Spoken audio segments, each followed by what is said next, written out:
Hello mga idol! Welcome back to my channel. For today's video ay mag-iimbento tayo ng mauulam sa araw na ito.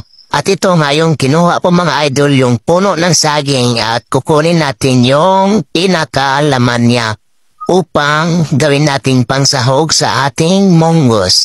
Sa mga hindi po nakakaalam mga idol, hindi lang po talaga invento ito, kundi talagang matagal na teknik ito sa pagluluto ng ulam.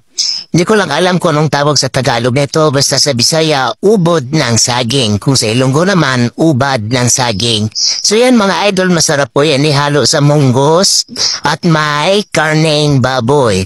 So tignan mo lang yan mga idol kung paano ko ginawa yan. Ginabalatan ko siya nang sa makuha na yung pinakailalim niya na saging.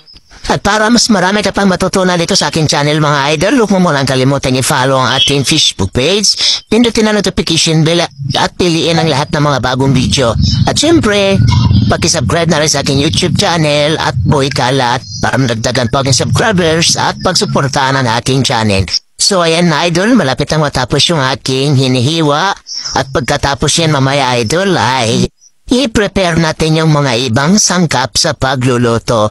Kailangan tapusin lang muna natin ito upang masundan po ang ating pagluluto. So sana mga idol, supportahan niyo po ang aking channel sa lahat ng aking maginagawang video upang matulungan niyo po akong iangat ang aking channel. At maraming salamat po. So maya-maya lang saglit mga idol ay makikita niyo na po kung paano yan lulutuin. So nilagyan ko ng asin mga idol pang patanggal po ng kung sa Bisaya yung upload. So hindi ko kasi alam kung ano sa Tagalog mga idol kasi hindi naman tayo Tagalog. So pinilit lang natin mag-Tagalog upang maintindihan po ng iba. So gayahin lang po yung ginagawa ko mga idol para masundan po natin. So ayan mga idol, naglagay lang po ako ng mantika sa kaldero at maggigisa po tayo ng bawang at sibuyas at para po magisa natin yung munggos. So tignan mo yung munggos idol.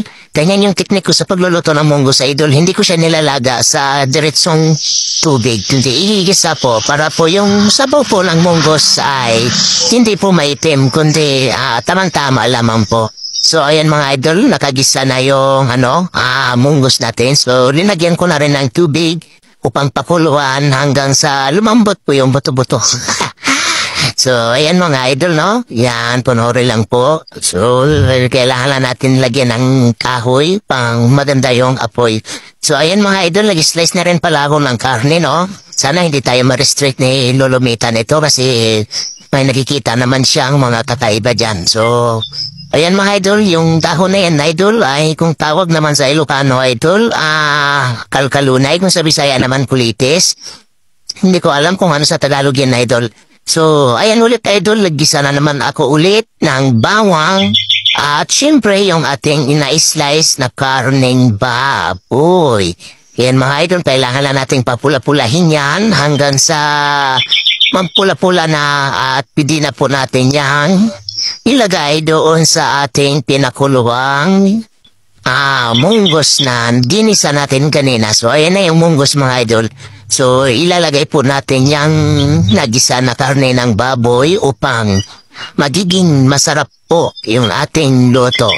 So huwag po natin iwan mga idol ang ating mga video para po masundan ang lahat-lahat ng ating proseso sa pagluluto. So yan mga idol, nilalagay ko rin yung idol yung ubod ng saging at siyempre pakukuluan pa rin natin yan para maluto po yung saging na ating ihahalo sa munggos. Kapag ginawa niyo po ito sa bahay niyo idol, siguradong hindi niyo makakalimutan yung pangalan na channel na ito dahil siya po ang nagturo sa inyo. Tapos yan mga idol, nilagyan ko na ng yung kulitis, kalkalunay sa Ilocano at lagyan na rin natin ng asin at siyempre bitsin. Ayan ang bahala sa paglalagay ng timpla kung ano yung swak na panglasa po ninyo. So tatakipan natin mga idol. At ayan na, luto na talaga yung ating gulay. So ayan mga idol, no? Ako yung nauna na nagkuha para ako yung makakarami nakakainit. At tinikman ko na idol, so sobrang sarap. Wala akong masabi, kaya sa inyo mga idol, gayahin niyo rin po. Maraming salamat po.